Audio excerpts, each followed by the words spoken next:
Hello students, हम chapter read कर रहे थे टिकट एल्बम चैप्टर नंबर 9। यहाँ तक हमने रीड किया है।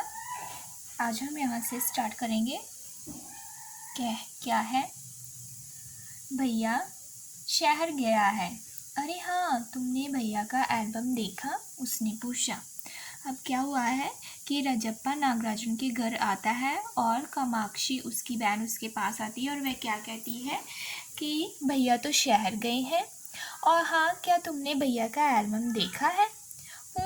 राजप्पा को हाँ कहने में हेकड़ी हो रही थी। बहुत सुंदर एल्बम है ना? सुना है स्कूल भर में किसी के भी पास इतना बड़ा एल्बम नहीं है।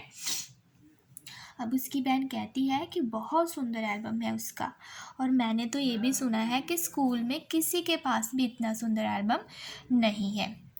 तुमसे किसने कहा? भैया ने। अब रजप्पा कामाक्षी से कह रहा है कि तुमसे किसने कहा कि इतना सुंदर एल्बम किसी के पास नहीं है?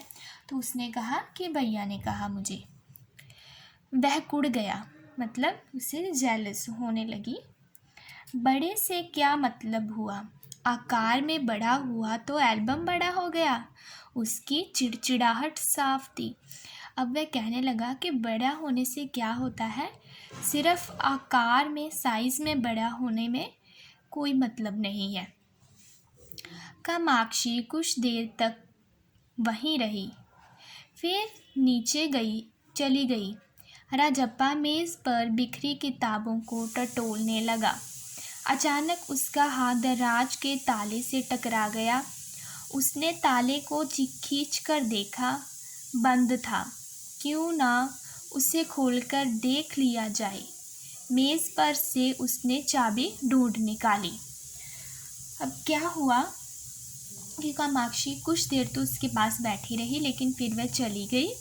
अब राजप्पा मेज़ पर जो बिखरी किताबें थी उन्हें इधर उधर करने लगा, और अचानक उसका हाथ दराज के ताले से टकरा जाता है और वह क्या सोचता है कि क्यों ना इस ताले को खोल कर देखा जाए।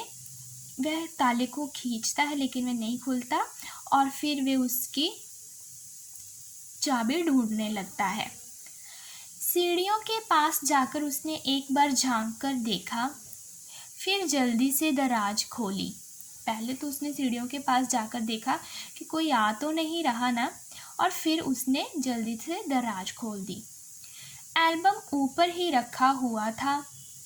पहला पृष्ठ खोला और पहला पेज खोला। जब उसे चाबी मिल गई तो उसने पहला पेज खोला। उन वाक्यों को उसने दोबारा पढ़ा। उसका दिल तेजी से धड़कने लगा। एल्बम को जट कमीज के नीचे खोस लिया और दराज बंद कर दिया। सीढ़ियाँ उतरकर घर की ओर भागा। अब जब उसने दराज खोला तो उसे एल्बम मिल गई थी, वह ऊपर ही थी, और उसने पहला पेज खोला और पहले पेज पर क्या लिखा था वह हम सब ने पीछे पढ़ा है। उन वाक्यों को उसने दोबारा पढ़ा। ये आपको पता है कौन से वाक्य हैं कि लिखा था, जब तक घास हरी है, सूरज पूरब से निकलकर पश्चिम में छिपता है, यह एल्बम मेरी है। ये पहले पृष्ठ पर ऐसे लिखा हुआ था। उसका दिल तेजी से धड़कने लगता है और झट से एल्बम को कमीज में डालकर और दराज को बंद कर सीढ़ियाँ उतरकर घर की ओर भाग जाता है। ठीक है, यहाँ तक आज हम रीड करेंगे। नेक्स्ट क्लास में नेक्स्ट। Okay, thank you.